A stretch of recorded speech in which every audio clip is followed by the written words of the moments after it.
হচ্ছে যে ধরেন গণভোট নিয়ে যে সরকারও নানান প্রচারণা এখন বেশ ভালো রকমের এই প্রচারণা চালাচ্ছে এবং বিএনপির অবস্থান করছেন বা আমি নাহিদ ইসলামের অবস্থান বলছিলাম, জামাতে ইসলামের অবস্থান বলছিলাম যে তারা আসলে গণভোটের পক্ষে কথা বলছে। কিন্তু ধরেন এই জুলাই সনদে যারা আসলে গণভোটে মানে না পক্ষে গেলে ভোটে জিততে পারবেন না বলছেন নাহিদ ইসলাম বা প্রচারণা চালাচ্ছেন, তারা জুলাই সনদে স্বাক্ষরই করলো না। কোনো আনুষ্ঠানিকতা মানে এই করেছে এই বিষয়ে আমরা জানি না। নিশ্চয়ই গোপনে গোপনে করবে না, না করলে না, তো করেনি জানতামই। করেনি। হ্যাঁ, গতকাল করে একটা নাই। টকশোতে তাহলে আমাদের প্রতিনিধি ছিল, আমি কথা বললাম, করেনি। হ্যাঁ, তাহলে জুলাই সনদে তারা স্বাক্ষরই করলো না। তারপরে ধরেন ঐকমত্যের ভিত্তিতে যে বিষয়গুলো হলো ছিল যে নারীদেরকে ৫% বর্ধিত হারে নারী প্রার্থী মনোনয়নের কথা ঐক্যমতে আছে এবং জুলাই সনদে সেটি আছে। সেটার খেলাপ করেছে সব কটি দল একদম। সবচেয়ে ভালো অবস্থানে এর মধ্যে আছে বিএনপি, কারণ তাদের প্রার্থী আছে যদিও ৫% সেটি পূরণ করতে পারে নাই। জামাত ইসলামের একজন নারী প্রার্থীও নাই, একজনও নাই। আর একদম। কোনো দল নারী প্রার্থী দিতে পারে নাই। মানে আগেই তো বরখেলাপ করে যাচ্ছে, এত প্রচারণা করে কি লাভ? মানে কার উপরে ভরসা করবো যে তারা পালন করবে? আগেই তো পালন করলো না। না, আমি আমি এই প্রশ্নটা আসলে আপনি খুব সুন্দরভাবে এনেছেন। শুধু একজন নারী না, আমি একজন সমাজ বিজ্ঞানের ছাত্র হিসেবে আমিও মনে করি খুব গুরুত্বপূর্ণ প্রশ্ন। এবং এটা একটা বরখেলাপ তো বটে। আমি কোন সব দলের প্রতি রেসপেক্ট রেখেই বলছি যে আমরা এত বড় শক্তি এখন আর নারী আমাদের। এবং আমি যদি ঢাকা বিশ্ববিদ্যালয়ের কথা আপনাকে বলি, আমাদের 52% এখন ফিমেল স্টুডেন্ট, আমাদের 48% মেল স্টুডেন্ট। এবং সেখানে আমরা নতুন করে ভাবতে হচ্ছে আমাদের হলের কাঠামো, আমাদের ফেসিলিটিস, মেয়েদের কমন রুম, অন্যান্য জিনিসগুলো। আমি হুম। পুরো স্ট্যান্ডিং কমিটির এই মুহূর্তে চেয়ার, প্রতিদিনই ভাবাচ্ছে আমাদেরকে যে কিভাবে আমরা এই মেয়েদেরকে কমফোর্টেবল রাখবো। এইটা কল্পনার অতীত ছিল ঢাকা বিশ্ববিদ্যালয় প্রশাসনের কাছে, কিন্তু এই প্রশাসন এসেই প্রথম ফেস করছে সেরকম একটি বাস্তবতায় রাজনৈতিক দলগুলোর কাছ থেকে এরকম একটি সিলেকশন। এটি খুবই দুঃখজনক। আমি মনে করি যে দুটো ঘটনা ফ্যামিলি ইম্পর্টেন্ট। একটা হচ্ছে যে আমরা যে মনস্তত্ত্বের কথা বলছি, তার যে পরিবর্তন, সেটি হতে একটা প্রসেসের কথা আমরা বলি। এই এই psychological development, socio psychological development বা মনস্তত্ত্ব বলি, সামাজিক তত্ত্ব যেটাই বলি না, সেটা একটা সময়ের প্রয়োজন হয়। এবং সেটি আমরা যখন আন্ডারটেকিং দিই, এটা কখনো হয় না। আমি ছোট্ট একটা উদাহরণ আপনাকে দিই, আপনি বোধহয় তাহলে জানেন। কেন আমরা এই আন্ডারটেকিং এর আমি উপর একটা ভরসা উদাহরণ রাখবো? দিই, মানে একটা আন্ডারটেকিং উদাহরণ দিয়ে দিলে হবে? আমি একটা উদাহরণ দিলে আপনি বুঝবেন। উদাহরণটা দিই। সেটা হচ্ছে জাপান, আমরা জানি বিশ্বের অন্যতম একটি উন্নত দেশ, কিন্তু উইমেন ডেভেলপমেন্ট ইন্ডেক্সে তাদের অবস্থান সবসময় ১২৫-এর পেছনে ছিল। এটি একটা জিনিস।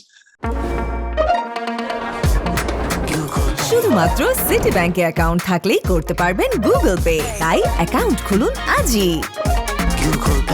অন্যদিকে আপনি নিশ্চয়ই জানেন যে আপনি নারী একজন, আমি আশা করি আপনি খোঁজ খবরটা রাখেন একজন সচেতন নারী হিসেবে। উইমেন ডেভেলপমেন্ট ইন্ডেক্সে আমাদের অবস্থান কিন্তু 24। এবং সাউথ এশিয়াতে বাংলাদেশ উইমেন ডেভেলপমেন্ট ইন্ডেক্সে গত 12 ইয়ার্স সবার আগে। এবং সেখানে সবচেয়ে পিছনে কে জানেন? ভারত। কিন্তু আমি এই কথাটা বলার জন্য এই প্রেক্ষাপটটা বললাম, কিন্তু যখন বাংলাদেশে কোনো নারী কোনো ভালো পজিশনে যায় বা উন্নতির দিকে যায়, পাবলিক ফিগারে, ফেসে, সোশ্যাল মিডিয়া ফেসে পরিণত হয়, সাউথ এশিয়ার মধ্যে সবচেয়ে হেড ট্রেড ক্যাম্পেইনের শিকার হয় বাংলাদেশের নারীরা।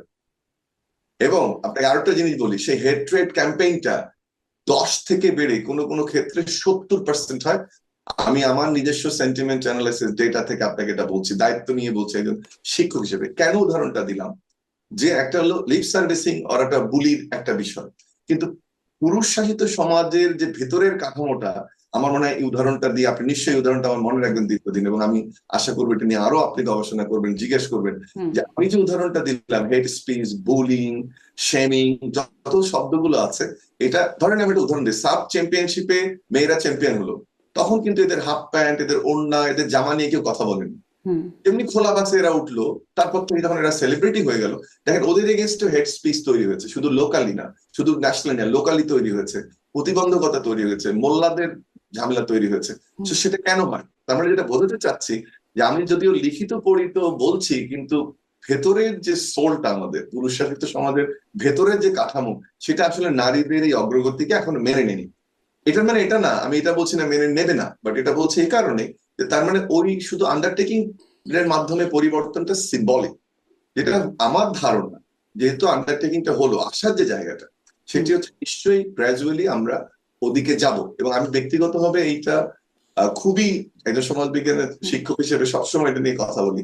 এবং আশা করব যে যখন নারী নেতৃত্ব বাড়বে, যখন নারীদের জায়গা তৈরি হবে তাদের যোগ্যতা অনুযায়ী, এবং নারীরা কিন্তু প্রত্যেকটা রাজনৈতিক দলের খুব গুরুত্বপূর্ণ ভূমিকা রাখছে, এবং ভুলে যান না জি যে এবার জি জুলাই অভ্যুত্থানে সবচেয়ে গুরুত্বপূর্ণ অবদানগুলো ছিল আমাদের স্টুডেন্ট, নারী বা মহিলা ছাত্রীদের বা আমাদের জি ছাত্রীদের। তো ডক্টর আব্দুর তারা রহমান মামুন, নিশ্চয়ই নিশ্চয়ই নারীদের আপনি ওই যে প্রশ্নের সময়টা কথা দিতে বলছেন আমি হবে। শতভাগ আপনার সাথে একমত হয়ে বলছি যে হ্যাঁ, একদম নারীদের যে শেমিং এর কথা বলছেন, একদম গালিগালাজগুলো এমন ভাবে তৈরি করা হচ্ছে যে সেগুলো যেন নারী কেন্দ্রিকই।